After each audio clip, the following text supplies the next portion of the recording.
इस रिव्यू में nothing phone 4a को यूज़ करने का मेरा कंप्लीट एक्सपीरियंस शेयर करूंगा। ये यूनिट मैंने फ्लिपकार्ट से ऑर्डर किया था और इससे पहले लास्ट मॉडल को प्राइमरी स्मार्टफोन की तरह लंबे समय तक यूज़ किया है। ऐसे में इम्प्रूवमेंट्स और कमियों के बारे में डिटेल में बात करेंगे और एक डिस्प्ले फॉल्ट भी मिला है मुझे जो बाकी यूनिट्स में भी हो सकता है, तो फॉल्ट और उसके फिक्स को भी डिस्कस करेंगे। साथ में नथिंग ओएस और नेट पिक्स भी हैं कुछ जो आपके बाइंग डिसीजन को बदल सकते हैं। एंड एज ऑलवेज देखने के बाद कोई भी क्वेश्चन या सजेशन हो तो कमेंट कर देना, मैं रिप्लाई कर दूंगा। नाउ डिज़ाइन तो पहले भी यूनिक था, अभी भी यूनिक है, मुझे सही लगता है और अपने तरीके का एकमात्र फ़ोन रह गया है। अब कैमरा आइलैंड क्लोजली देखने पर डिसेंट लगता है, पहले ऐसा लगता था च्युइंगम से चिपकाया हुआ है। बाकी बटन्स को लेकर मेरी मेजर कंप्लेंट्स रही हैं ए सीरीज फोन्स पे। पहले हर एक प्रेस नहीं भी रजिस्टर होता था लंबे और बेकार बटन्स से, plus accidental screenshots nothing phone का मेजर इशू रहा है हमेशा से। अब पावर बटन और वॉल्यूम बटन ठीक जगह पर कर दिए। उसके अलावा 4a बड़ा फ़ोन है, ऐसे में 3a इतने टाइम यूज़ करने के बाद मुझे मच मोर कंफर्टेबल लगा, फिर भी पुराने वाले से जनरली अपने साइज़ के हिसाब से भी कंफर्टेबल है क्योंकि कॉर्नर्स अच्छे से राउंडेड हैं। अब इवन सप्लाईज केस के साथ भी सही से यूज़ कर पाता हूँ मैं। बाकी build wise good quality glass sandwich build है और पीछे स्क्रैचेस और स्मजेस दिखाई नहीं देते हैं। देन स्क्रीन पर नॉर्मल स्क्रीन प्रोटेक्टर पहले से लगा हुआ है, इसके ऊपर भी कुछ anti fingerprint coating I guess कर देते हैं। प्लस पांडा ग्लास के बदले ज़्यादा खर्चा करके गोरिल्ला ग्लास 7i दिया हुआ है। ड्यूरेबिलिटी वाइज कोई इशू नहीं लगता मुझे। फिर fingerprint scanner always works properly, fast भी है और स्क्रीन क्वालिटी भी प्रीमियम है ओवरऑल। पर 1.5 के रेजोल्यूशन फुल HD की तरह ही है, बहुत ज़्यादा डिफरेंस नहीं है। आई थिंक 2K देते तो कुछ सिग्निफिकेंट इम्पैक्ट पड़ सकता था। बाकी HDR कंटेंट बढ़िया दिखता है। नेटफ्लिक्स प्राइम पर HDR सपोर्ट नहीं है फिलहाल, लेकिन फुल HD का एक्सपीरियंस इन एप्स पर सॉलिड है with good vibrant colour reproduction. Colour accuracy also seems good, even 3a से भी बेहतर लगी मुझे। और डिस्प्ले प्लेंटी ब्राइट भी है, आउटडोर विजिबिलिटी सनलाइट में भी काफ़ी सही है एंड डिस्प्ले प्रॉपरली विजिबल रहता है। फिर LTPS डिस्प्ले है इस फ़ोन में, तो डायनेमिक रिफ्रेश रेट पर रखने पर भी मोस्टली 120, 90 या ओकेजनली 60 हर्ट्स पर ही रोटेट करता है। एंड ठीक है, LTPS डिस्प्ले 30 हर्ट्स पर नहीं भी जाते हैं, बहुत बार समझ में आता है, तो बैटरी लाइफ शायद ज़्यादा नहीं बच रही मेरे ओपिनियन में। बाकी स्क्रीन में एक वियर्ड फॉल्ट फेस कर रहा हूँ मैं अपने नथिंग फ़ोन 4a पर, शायद सारे यूनिट्स में हो सकता है ये। एंड बिकॉज ऑफ दिस जब भी मैं कुछ कॉन्ट्रास्टी लाइंस वाले वॉलपेपर्स लगा रहा हूँ विद ग्लास इफेक्ट, जैसे ये वॉलपेपर, तो स्क्रीन का कुछ पार्ट फ्लिकर कर रहा है कंटिन्यूसली। सिर्फ होम स्क्रीन पर आ रहा है ये इशू, चाहे कोई भी लॉन्चर हो। लॉक स्क्रीन पर नहीं है और स्क्रीनशॉट देखने पर भी कोई प्रॉब्लम नहीं लगती।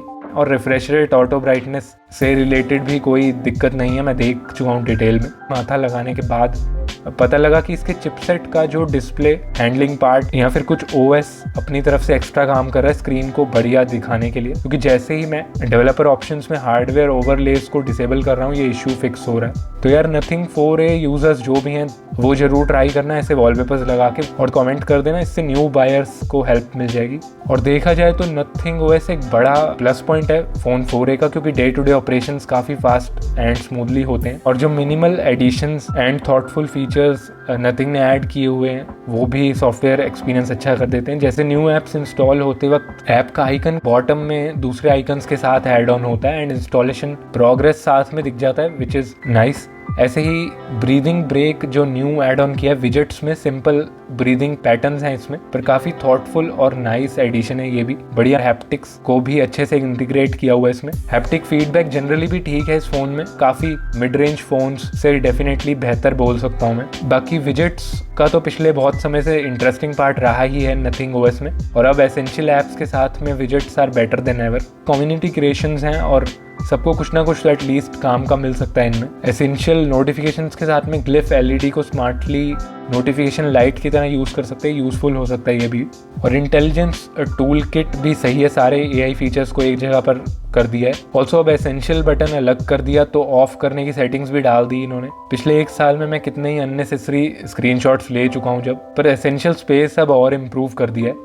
दे लिसन टू द कंप्लेंट जो मैंने पिछले रिव्यू में भी बोली थी कि स्क्रीनशॉट्स क्रॉप होने चाहिए एटलीस्ट, अब हो रहे हैं। Double pressing the key to save is also nice.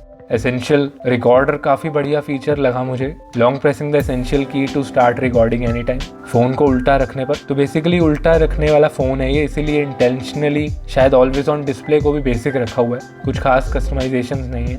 बाकी ग्लिफ तो सिंपल ही है, अभी भी बेसिक फंक्शन है और लिमिटेड थर्ड पार्टी सपोर्ट है। Glyph timer still limited to 1 घंटा और क्लॉक के साथ इंटीग्रेशन अभी भी नहीं है, तो ग्लिफ में यूज़ कर सकते हैं बस इसे। तो overall nothing was clean and minimal है, सही प्लेसेस पर सही छेड़छाड़ की हुई है। I think animations fast and smooth हैं, पर सब बढ़िया भी नहीं है। जैसे फॉर सम रीज़न आज इंस्टाग्राम इस फ़ोन पर ऑडियो या वीडियो प्ले नहीं कर रहा है, सेम नेटवर्क है और दूसरे फ़ोन्स पर सही चल रहा है।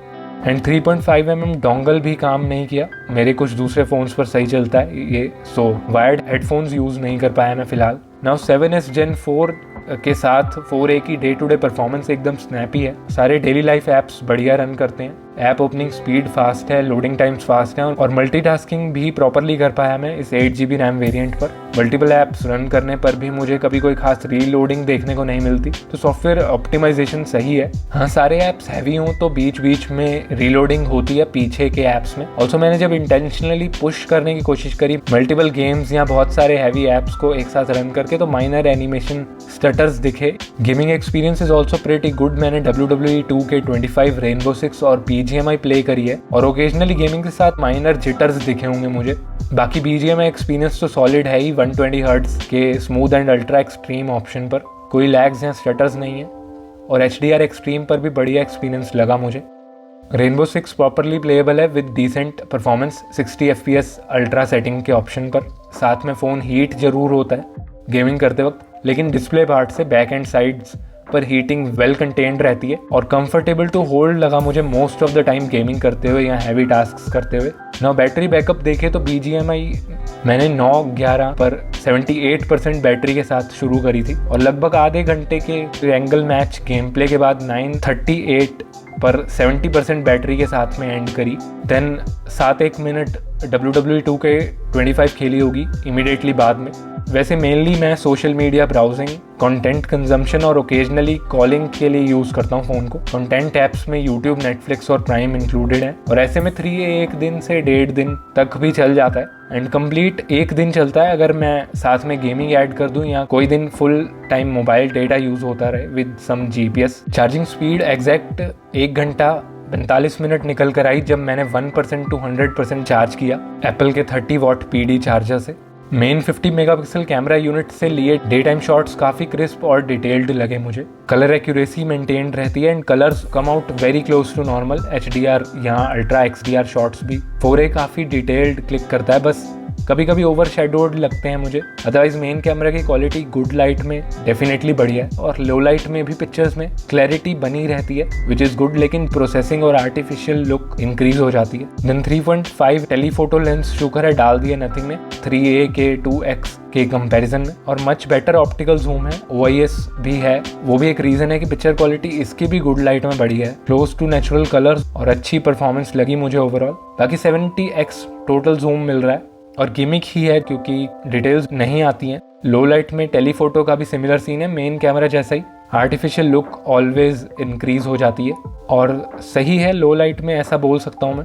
अल्ट्रा वाइड कैमरा से ली हुई कुछ पिक्चर्स में मुझे कलर्स थोड़े म्यूटेड लगे मेन लेंस और टेलीफोटो के कंपैरिजन में और डिटेल्स की भी कमी लगती है। 8 मेगापिक्सल ही रेजोल्यूशन है, अदरवाइज ज़्यादा विड्थ चाहिए तो काम तो चला ही देगा। बाकी लो लाइट में तो क्या ही एक्सपेक्ट करना, एवरेज रिजल्ट दे देता है। फिर front camera 32 megapixel shooter, clarity और डिटेल वाइज काफ़ी सही ऐसा बोल सकता हूँ मैं।